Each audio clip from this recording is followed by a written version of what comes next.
Hello students, welcome back. आज हम देखेंगे ज्योग्राफी का क्लास 10 में अगला चैप्टर जिसका नाम है मिनरल्स एंड एनर्जी रिसोर्सेज। तो सबसे पहले तो हम यही देखते हैं कि मिनरल्स क्या होते हैं। What is the mineral?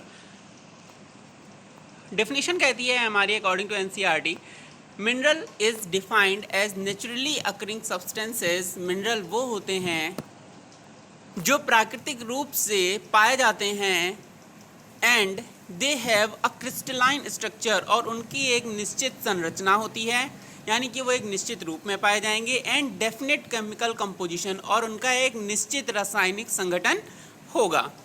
The basic source of all mineral is hot magma. जितने भी मिनरल्स पाए जाते हैं उनका स्रोत जो है वो कहाँ से आए हैं, तो वो हॉट मैग्मा से आए हैं इन अर्थ्स इंटीरियर।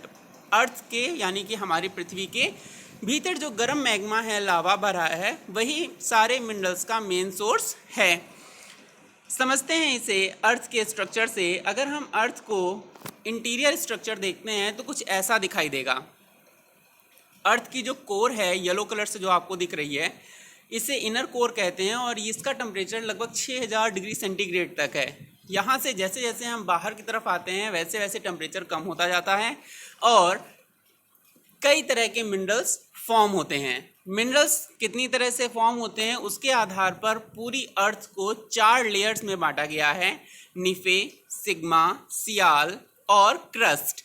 इसे हम समझते हैं इस इमेज से। इस इमेज में आप देख पा रहे होंगे जो हमारी अर्थ है इसका सबसे आउटर लेयर जो है उसे क्रस्ट कहा जाता है। ये लगभग 60 किलोमीटर चौड़ी है। इसके बाद आता है हमारा सियाल।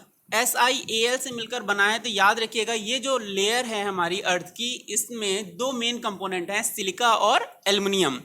इसके बाद जब हम आउटर कोर में जाते हैं तो वहाँ पर 2 मिनरल्स मिलते हैं हमारे मेन, सिलिका और मैग्नीशियम, सीमा, इसीलिए इसे सीमा कहा जाता है। और जो सबसे इनर कोर है वहाँ पर निकिल और फेरस पाए जाते हैं मोल्टेन फॉर्म में, इसे इनर कोर कहते हैं। तो on the basis of mineral 4 layers में बांटा गया है हमारी पृथ्वी को। अपसाइड डाउन चलते हैं। सबसे ऊपर क्रस्ट, उसके नीचे सियाल, उसके नीचे सीमा और उसके नीचे निफे। अगर हम बात करें अपनी पहुंच की, इंसानों ने अभी तक कितना एक्सप्लोर किया है, तो हम अभी सिर्फ क्रस्ट पर ही हैं। हमें जितने भी मिनरल्स अपने अगल बगल देखने को मिलते हैं वो सब क्रस्ट में पाए जाते हैं। इसकी नीचे की लेयर्स इतनी ज़्यादा हॉट हैं कि वहाँ तक अभी माइनिंग या कोई भी एक्सट्रैक्शन मिनरल्स का नहीं हुआ है। जो डीपेस्ट बोर होल है रशिया में, वो भी हमारा 12 किलोमीटर के अप्रॉक्स ही है, यानी कि हमने क्रस्ट का भी अभी सिर्फ 1/5 ही एक्सप्लोर किया है। उसके नीचे अभी हमने कोई भी मिनरल्स बाहर नहीं निकाला है। तो ये आपको समझ में आ गया होगा कि अर्थ में मिनरल्स कैसे आते हैं। अर्थ में मिनरल्स निफे से मेन सोर्स है हमारा जो मैग्मा है, और धीरे धीरे सीमा, सियाल एट्सेट्रा पाए जाते हैं। और बाकी मिनरल्स जो हमें अभी अपने अगल बगल देखने को मिलते हैं वो सब अर्थ की आउटर लेयर यानी क्रस्ट से हैं। इसके बाद हम देखते हैं अपना सिलेबस मेन। इस इमेज में जैसा कि हमने आपको बताया था, मोल्टेन फॉर्म में है इनर कोर, और वहाँ से जैसे जैसे बाहर आप देख पा रहे होंगे हम बढ़ते हैं, अर्थ ठंडी होती जाती है और हमें सॉलिड फॉर्म में मिनरल्स मिलते हैं। अगली इमेज और ज़्यादा एक्सप्लेन करेगी, ध्यान से देखिएगा। जो अर्थ की मोल्टेन फॉर्म है जो आपको ऑरेंज कलर से दिख रही है, यहाँ से जब कभी भी मैग्मा या लावा फूट कर बाहर निकलता है तो इस प्रोसेस को वॉल्केनिक इरप्शन कहा जाता है, और यहीं से हमारे मिनरल्स जो हैं वो अर्थ की क्रस्ट तक आते हैं। इसके बाद ढेर सारे प्रोसेस होते हैं, जैसे आप देख पा रहे होंगे सेडिमेंटेशन जो वेदरिंग एंड इरोजन से बन रहा है। इसके बाद सेडिमेंट्री रॉक्स में ढेर सारे मिनरल्स पाए जा रहे हैं, मेटामॉर्फिक रॉक्स, इग्नियस रॉक्स में मिनरल्स पाए जा रहे हैं। इन सभी प्रोसेस को हम डिटेल में देखेंगे आगे वीडियो में। अकरेंस ऑफ मिनरल, हमें यही देखना है अब कि मिनरल्स अकर कैसे होते हैं। मिनरल्स जो हैं हमें किस तरह से प्राप्त होते हैं हमारी अर्थ की क्रस्ट से, या किस किस रूप में प्राप्त होते हैं। तो mode of occurrence of minerals को 3 पार्ट में डिवाइड किया गया है। पहला रॉक्स यानी चट्टानों में पाए जाने वाले मिनरल्स, दूसरा एलुवियल डिपॉजिट यानी नदियों द्वारा लाई मुलायम मिट्टी में पाए जाने वाले मिनरल्स, और इसके बाद लास्ट है हमारा ओशियंस में पाए जाने वाले मिनरल्स। जो रॉक्स में पाए जाने वाले मिनरल्स हैं वो on the basis of rocks फिर से 3 पार्ट में डिवाइड किया गया है: igneous and metamorphic rocks, Hindi में इसे कहते हैं आग्नेय और कायांतरित चट्टानें। जो वॉल्केनिक इरप्शन से लावा बाहर निकलता है उससे बनने वाली चट्टानें इग्नियस रॉक होती हैं, और वही जब समय के साथ साथ अपना रूप परिवर्तित कर लेती हैं और सॉलिड हो जाती हैं तो उन्हें मेटामॉर्फिक रॉक्स कहा जाता है। ऐसी रॉक्स में हमारे tin, copper, zinc, lead etcetera minerals पाए जाते हैं। सेडिमेंट्री रॉक्स, इन्हें हम कहते हैं आच्छादित चट्टानें। जब कभी भी नदियों द्वारा बाढ़ में ढेर सारी मिट्टी लाई जाती है तो वो एक परत के फॉर्म में, एक लेयर की फॉर्म में जमा हो जाती है, और जब कुछ वर्षों बाद दोबारा बाढ़ से मिट्टी आती है तो वो उसके ऊपर दूसरी परत की फॉर्म में जमा हो जाती है, और ऐसे ही हजारों साल तक जब एक के बाद एक लेयर डिपॉजिट होती रहती है सॉइल की, और वो due to atmospheric pressure and heat convert हो जाती है सॉलिड फॉर्म में या रॉक में, तब उसे हम सेडिमेंट्री रॉक कहते हैं। और ऐसी परतों के बीच में जब बायो ऑर्गेनिज्म दब जाता है तो वो due to temperature and pressure फिर से कन्वर्ट हो जाता है किसमें? मिनरल्स में। ऐसी चट्टानों में पाए जाने वाले मिनरल्स मोस्टली एग्जाम्पल्स आपको यहाँ पर दिए हुए हैं, कोल, जिप्सम एंड पोटाश हैं। इसके बाद लास्ट क्लासिफिकेशन जो रॉक्स के अंदर है वो डिकम्पोजिशन ऑफ सरफेस रॉक्स। जो सरफेस पर रॉक्स हमारी हैं वो वेदरिंग प्रोसेस यानी हवा, पानी, हीट, टेम्परेचर, सन एटसेट्रा की वजह से धीरे धीरे डिकम्पोज होती रहती हैं, या धीरे धीरे जिनको हम कहते हैं क्षरण होता रहता है उनका, और वो छोटे छोटे पार्टिकल्स के फॉर्म में जमा होती रहती हैं at bottom of the surface. Example है इसका बॉक्साइट, जैसा कि हमें नीलगिरी की पहाड़ियों में उड़ीसा के पास देखने को मिलता है। इसके बाद एलुवियल डिपॉजिट की हमने आपको समझाई दिया था, सेम है सेडिमेंट्री रॉक्स की तरह ही। इसमें क्या होता है, वेदरिंग प्रोसेस प्लस सेडिमेंट्री दोनों ही फॉर्म होते हैं, और इस एग्जाम्पल इसका क्या रहेगा, gold, silver, tin, platinum etcetera. Gold यहाँ पर दूसरी तरह का है, स्टूडेंट्स याद रखिएगा, अभी हम आपको इमेज से एक्सप्लेन करेंगे, वीडियो देखते रहिए। ओशियंस में आपको ओशियन की जो सतह होती हैं यहाँ पर भी ढेर सारे मिनरल्स इकट्ठा होते रहते हैं और नोट्स बनते हैं, नोट्स बनते हैं, छोटे छोटे एरिया बनते हैं जहाँ पर मिनरल्स इकट्ठा होता रहता है। कैसे, वो भी हम अभी आगे देखेंगे। एग्जाम्पल इसका मेन याद रखिएगा, सॉल्ट, मैग्नीशियम एंड ब्रोमीन। इसके बाद हम इन्हें डिटेल में देखते हैं। तो सबसे पहला हम लोग देखते हैं mode of occurrence of minerals. Minerals are usually found in areas. Minerals जो है मोस्टली हर जगह पाए जाते हैं। किसी भी चट्टान, किसी भी तरह की चट्टान हो या सॉयल हो या ओशियन ही क्यों ना हो, सब जगह मिनरल्स पाए जाते हैं, लेकिन स्पेसिफिक अलग अलग मिनरल्स अलग अलग जगह। The term used to describe accumulation of any mineral mixed with other elements. जो ये टर्म है अकरेंस ऑफ मिनरल, ये इस्तेमाल किया गया है ये बताने के लिए जो मिनरल्स हैं कैसे मिक्स्ड होते हैं या कैसे फॉर्म होते हैं विद अदर एलिमेंट्स ऑल्सो। सबसे पहला हमें देखने को एग्जांपल मिलेगा लोड्स एंड वेन। वेन्स होती हैं, अभी हमने आपको इमेज में दिखाया था, यहाँ पर फिर से देख लीजिए। जब कभी भी मैग्मा सरफेस की तरफ आता है तो वो छोटी छोटी लाइनों में या छोटे छोटे फ्लोज में कन्वर्ट हो जाता है। जो छोटे छोटे फ्लोज होते हैं उन्हें वेन्स कहा जाता है। जो पतली पतली नालियाँ या पतली पतली दरारें हैं उन्हें वेन्स कहा जाता है, और जो हैवी दरारें होती हैं जहाँ पर ज़्यादा मात्रा में मिनरल होता है उन्हें लोड कहा जाता है। कैसे हो रहा है ये आपकी समझ में आ रहा होगा। नीचे से ज्वालामुखी में ढेर सारा मैग्मा है, वो जो सरफेस पे आता है तो उसे जहाँ पर क्रैक्स एंड होल्स मिलते हैं वो उसी डायरेक्शन से आगे बढ़ता है, और आगे बढ़ते हुए वो और सकरा होता जाता है, जिसकी वजह से वेन्स फॉर्म होती हैं। जहाँ पर उसे ज़्यादा जगह मिल जाती है, ज़्यादा एक्यूमुलेशन हो जाता है मिनरल्स का, वहाँ पर वो लोड्स कहलाता है। एग्जाम्पल इसका साइड में देख लीजिए, गोल्ड है। जो सोना है आपका चट्टानों में वो वेन्स की फॉर्म में ही पाया जाता है, लोड्स तो बहुत रेयर होता है। जो सोना आप यहाँ पर देख पा रहे होंगे, सोने की पतली पतली दरारें हैं और ये चट्टानों में फंसी हुई लग रही हैं आपको। मेन सोर्स इसका भी मैग्मा ही रहेगा और ये वेन्स की फॉर्म में पाया जाता है। एग्जाम्पल इसका आपको क्लियर होगा लोड्स एंड वेन्स का, एक बार पढ़कर देख लीजिए।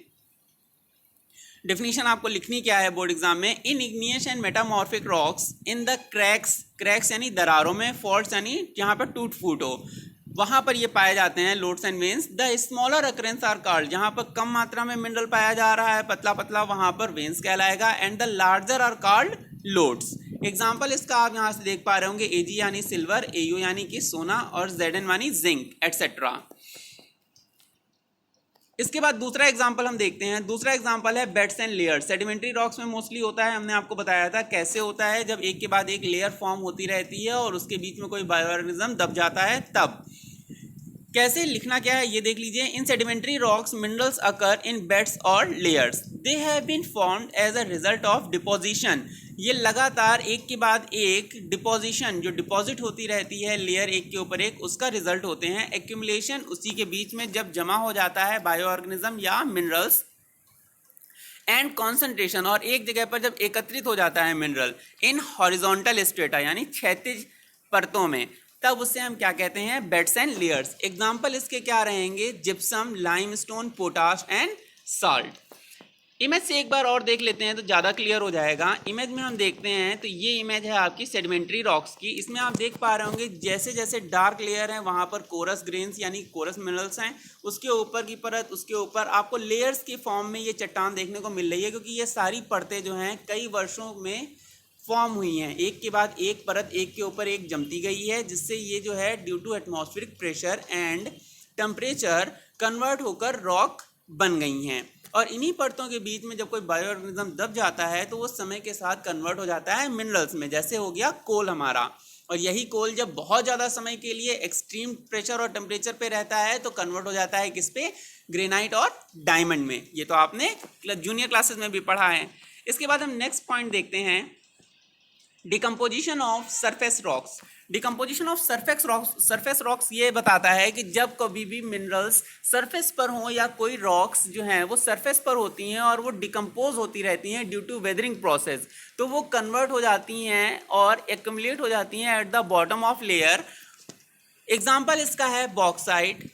लिखना क्या है ये देख लेते हैं पहले। Decomposition of surface rocks and the removal of soluble constituents. Soluble का मतलब जो उसमें घुलनशील पदार्थ होते हैं उनका, वो पानी में घुल के ऑब्वियस सी बात है रिमूव हो जाएंगे, बचेगा क्या, जो नॉन सॉल्युबल पार्ट होगा। लिविंग अ रेजिडुअल मास, और जो नॉन सॉल्युबल कॉन्स्टिट्यूएंट होता है वो एक ढेर सारा मात्रा में, रेजिडुअल मास मतलब एक सिग्निफिकेंट अमाउंट जो है उस रॉक का वेदरिंग प्रोसेस की वजह से इकट्ठा हो जाता है at the bottom of layer. कैसे, इमेज में देखते हैं। Bauxite due to tropical weathering, tropical का मतलब है ट्रॉपिक ऑफ कैंसर से लेकर ट्रॉपिक ऑफ कैप्रिकॉन के बीच का जितना भी एरिया है, यानी कि 0 डिग्री से लेकर 23.5 डिग्री नॉर्थ में और 0 डिग्री लैटिट्यूड से लेकर 23.5 डिग्री साउथ तक, इसके बीच में जितना भी एरिया है ये ट्रॉपिकल रीजन है। और आपको याद होगा हमने आपको जब इंडिया का मैप पढ़ाया था, इंडिया का जो ट्रॉपिकल जोन है वेस्ट बंगाल से नीचे केरला तक ये ट्रॉपिकल एरिया में ही आता है और यहाँ पर बॉक्साइट बहुत ज़्यादा पाया जाता है, specially in Odisha, Andhra Pradesh region, जो नीलगिरी की पहाड़ियाँ हैं। कैसे, यहाँ पर आप देख पा रहे होंगे एल्युमिनियम रिच प्लूटोनिक रॉक जो है वो सरफेस पर अकर कर रही है और ड्यू टू वेदरिंग प्रोसेस जो सॉल्युबल कंटेंट है वो इससे अलग हो जा रहा है और सिर्फ नॉन सॉल्युबल जो बॉक्साइड है वो एट द बॉटम यहाँ पर आपको जमा होता हुआ दिख रहा है। तो आई होप ये क्लियर है आपको। इसके बाद नेक्स्ट देखते हैं, सेकंड लास्ट है ये एलुवियल डिपॉजिट। इसी को प्लेसर डिपॉजिट भी कहते हैं, आपकी बुक में बहुत नहीं दिया हुआ है इसके बारे में, लेकिन देख लीजिए यहाँ से।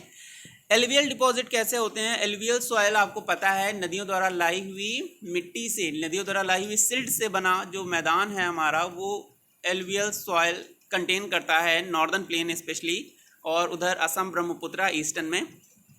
लिखना क्या है इसमें, सर्टेन मिनरल्स में अकर एज एलुवियल डिपॉजिट्स। कुछ खास तरह के मिनरल्स हैं जो एलुवियल डिपॉजिट में जमा होते रहते हैं इन सैंड्स ऑफ वैली, रेतीले घाटियों में, फ्लोर्स, मैदानों में, and the base of hills, और नदियों के तली में या पहाड़ों की बेस पे या पहाड़ों की तली पे जहाँ पर नदियाँ बहती हैं। एग्जाम्पल है इसका गोल्ड, सिल्वर, प्लेटिनम। जैसा कि आपको यहाँ से क्लियर हो जाएगा, इमेज देखते हैं ध्यान से स्टूडेंट्स। जो वेन्स हैं, गोल्ड हमारा किस में पाया जा रहा था, वेन्स में पाया जा रहा था। जो वेन्स हैं जब वो सरफेस के पास होती हैं तो due to weathering process, zone of weathering आप देख रहे हैं, जो सबसे ऊपर होगा वहाँ पे वेदरिंग प्रोसेस उतना ही ज़्यादा होगा। Due to weathering process veins जो हैं वहाँ से मिनरल्स जो है वो डिकम्पोज हो रहा है और स्ट्रीम्स के साथ बहकर नीचे आ रहा है। Zone of transport by mass wasting, और वेन्स से मिनरल जो है वो डिकम्पोज होकर स्ट्रीम्स के साथ बॉटम, और जो नदियों द्वारा लाई हुई सिल्ट है उसमें मिक्स होकर बॉटम में जमा हो जाता है एज अ एलुवियल डिपॉजिट, जिसे हम प्लेसर डिपॉजिट भी कहते हैं। देख पा रहे होंगे आप यहाँ पर प्लेसर फॉर्म हुआ है, जो वेन्स से मिनरल वेदर्ड होके बॉटम में आया है, वही है ये। तो आई होप इसी में से आपको एकदम एक्सप्लेन हो गया होगा कि प्लेसर डिपॉजिट क्या होते हैं, जो पहाड़ों पर से मिनरल्स वेदर प्रोसेस के थ्रू नीचे आते हैं और बॉटम में एलुवियल सॉइल में डिपॉजिट हो जाते हैं। एग्जाम्पल इसका याद रखिएगा, gold, silver, platinum. Even UP में भी प्लेटिनम की माइंस पाई जाती हैं। गोल्ड नहीं है, गोल्ड सिर्फ कोलार में है, जो हमारा कर्नाटका में है। नेक्स्ट हम देखते हैं, लास्ट है ये ocean water. The ocean water contains vast quantity of minerals. ये बहुत इंपॉर्टेंट है क्योंकि ओशियन ही हमारे पास सबसे ज़्यादा है। आपको पता होगा कि 75% जो सरफेस एरिया है अर्थ का, वो ओशियन से ही कवर है। तो ओशियन में पाए जाने वाले मिनरल्स भी ऑब्वियस सी बात है क्वांटिटी में ज़्यादा होंगे और इम्पॉर्टेंट होंगे। Ocean beds too are rich in manganese nodules. Ocean beds या ओशियन में पाए जाने वाले सबसे इंपॉर्टेंट मिनरल्स में क्या आता है, सोडियम हो गया और मैग्नीज हो गया। कैसे देखते हैं, formation environment for manganese nodules. यहाँ पर आप देख पा रहे होंगे जो पोरस सेडिमेंट्स हैं उनमें कंसोलिडेटेड सेडिमेंट्स इकट्ठा हो रहे हैं और उसके नीचे बेसाल्ट। यहाँ पर आप देख पा रहे होंगे हाइड्रोजेनिक नोड्यूल्स जो हैं अपर एरिया में, वो डिकम्पोज होकर बॉटम में जा रहे हैं और hydro and digenetic nodules form कर रहे हैं। इसके बाद ये और ज़्यादा डिकम्पोज हो रहे हैं और डाइजेनेटिक नोड्यूल्स जो है बॉटम में या ओशियन बेड पर फॉर्म कर रहे हैं। और ये सब हो रहा है आपका 4000 से 6500 मीटर की डेप्थ में, यानी कि 4 से 6 किलोमीटर बॉटम में आपको मैग्नीज नोड्यूल्स देखने को मिल रहे हैं। नोड्यूल्स का मतलब है वो एक कॉन्सेंट्रेटेड एरिया जहां पर मैग्नीज पाया जा रहा है। इसको हम एक और देखते हैं इमेज से। यहाँ पर आप देख पा रहे होंगे sea floor massive sulphides and on active and inactive hydrothermal vents. यहाँ पर आपको बताया जा रहा है कि किस तरह से बॉटम में, ओशियन के बॉटम में 800 से 2500 मीटर की डेप्थ पे कैसे मिनरल्स की माइनिंग की जा रही है और किस जगह पर कौन से मिनरल्स पाए जा रहे हैं।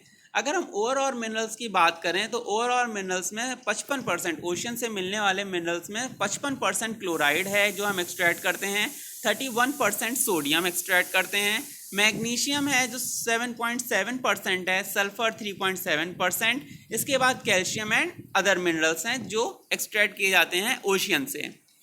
तो आई होप आपको क्लियर होगा ओशियन बेड से किस तरह से एक्सट्रैक्शन हो रहा है। और मोस्टली ड्रिल या माइनिंग के द्वारा ही एक्सट्रैक्शन किया जाता है। एक्सट्रैक्शन करने के भी कई तरीके होते हैं। अगला पॉइंट हम यही देखते हैं कि हाउ वी एक्सट्रैक्ट मिनरल्स को सरफेस से हम किस तरह से निकालते हैं। देखिए स्टूडेंट्स, कोई भी मिनरल जो है वो अर्थ की सरफेस में प्योर फॉर्म में नहीं पाया जाता है, उसमें कुछ ना कुछ इम्प्योरिटीज़ होती ही हैं। तो इम्प्योरिटीज़ जो होती हैं, मिक्स होती हैं, उसे हम ओर कहते हैं, ORE, हिंदी में खनिज कहते हैं। जो रॉ फॉर्म में मिनरल होता है जिसमें ढेर सारी इम्प्योरिटीज होती हैं उसे ओर कहा जाता है। ओर एक्सट्रैक्शन के लिए 3 मेन प्रोसेस किए जाते हैं, डिपेंड करता है कि मिनरल का स्ट्रक्चर या टाइप क्या है। 3 मेन प्रोसेस कौन कौन से हैं। पहला है माइनिंग। माइनिंग भी 2 तरह की होती है, एक है ओपन कास्ट माइनिंग और दूसरी है शेफ्ट माइनिंग। दूसरा एक्सट्रैक्शन का प्रोसेस है ड्रिलिंग। जब वर्टिकल फॉर्मेशन में हम लोग ड्रिल करते हैं पेट्रोलियम या नेचुरल गैस एक्सेट्रा के लिए, ये हम आगे देखेंगे अभी। और क्वेरिंग, ये मोस्टली चट्टानों के लिए की जाती है। इन सभी को इमेज के द्वारा देखते हैं तो ज़्यादा समझ में आएगा। पहला है माइनिंग। आपको हमने 2 टाइप बताए, एक है आपका ओपन कास्ट माइनिंग जहाँ पर खुले मैदान में आप देख पा रहे होंगे माइनिंग चल रही है, ढेर सारा मिनरल्स हमारा पाया जाता है और उसे हम एक्सट्रैक्ट कर रहे हैं with the help of JCB and other hydraulic machines. इसके अलावा शेफ्ट माइनिंग होती है, जैसा आप देख पा रहे हैं कभी कभी कोल माइन में क्या होता है, हमें वर्टिकल यानी ज़मीन के अंदर से माइन करना पड़ता है, जिसके लिए हम शेफ्ट माइनिंग का इस्तेमाल करते हैं। अगर मिनरल जो है हमारा वो सरफेस में कुछ नीचे है, सतह के नीचे है, तो हम शेफ्ट माइनिंग का इस्तेमाल करेंगे। एग्जाम्पल इसका आपको क्लियर होगा, कोल। नेक्स्ट है ड्रिलिंग। ड्रिलिंग आपको पता ही है, ड्रिल करना किसे कहा जाता है, सरफेस में होल करके मिनरल को एक्सट्रैक्ट करना बाहर, mostly for petroleum and natural gas, as you can see in this image.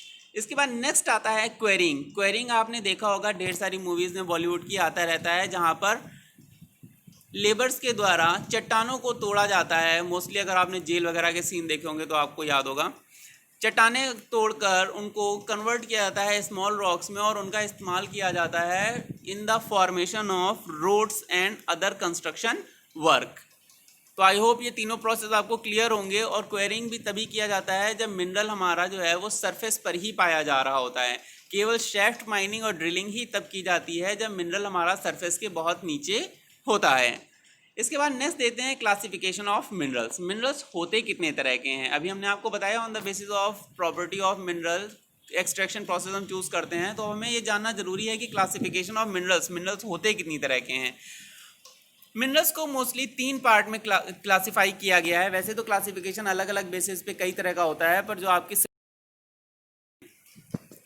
Minerals 3 तरह के होते हैं। पहला है मेटेलिक मिनरल्स। मेटेलिक मिनरल्स जो धातु होते हैं, यानी कि करंट जिनसे पास होगा, यानी कि जो विद्युत के सुचालक होंगे, यानी जो हीट के भी गुड कंडक्टर होंगे। और मेटेलिक मिनरल्स जो होते हैं इनको फिर से तीन पार्ट में डिवाइड किया गया है। पहले हैं फेरस, दूसरे हैं नॉन फेरस, और नॉन फेरस की ही कैटेगरी मान लीजिए प्रीशियस। फेरस वो होते हैं जिनमें Fe26 यानी आयरन पाया जाता है, जैसे फेरस हो गया, मैग्नीज हो गया, मैग्नीशियम हो गया, निकिल हो गया, कोबाल्ट हो गया, एटसेट्रा। नॉन फेरस मिनरल्स में आते हैं copper, lead, bauxite etcetera. Bauxite से हमें एल्युमिनियम मिलता है, ये याद रखिएगा, बॉक्साइट ओर है एल्युमिनियम का। इसके बाद जो प्रीशियस मेटल्स में आते हैं वो है आपका सोना, चांदी, प्लेटिनम। ये तो सभी को पता है प्रीशियस मेटल्स कौन से हैं। इसके बाद नॉन मेटेलिक मिनरल्स वो होते हैं जिनमें धात्विक गुण नहीं पाया जाता है, यानी कि जो मेलिएबल नहीं होंगे, जो टेंसाइल नहीं होंगे, जिनमें कोई भी हीट कंडक्शन नहीं होगा। ग्रेफाइट इज एक्सेप्शन बेटा, ठीक है।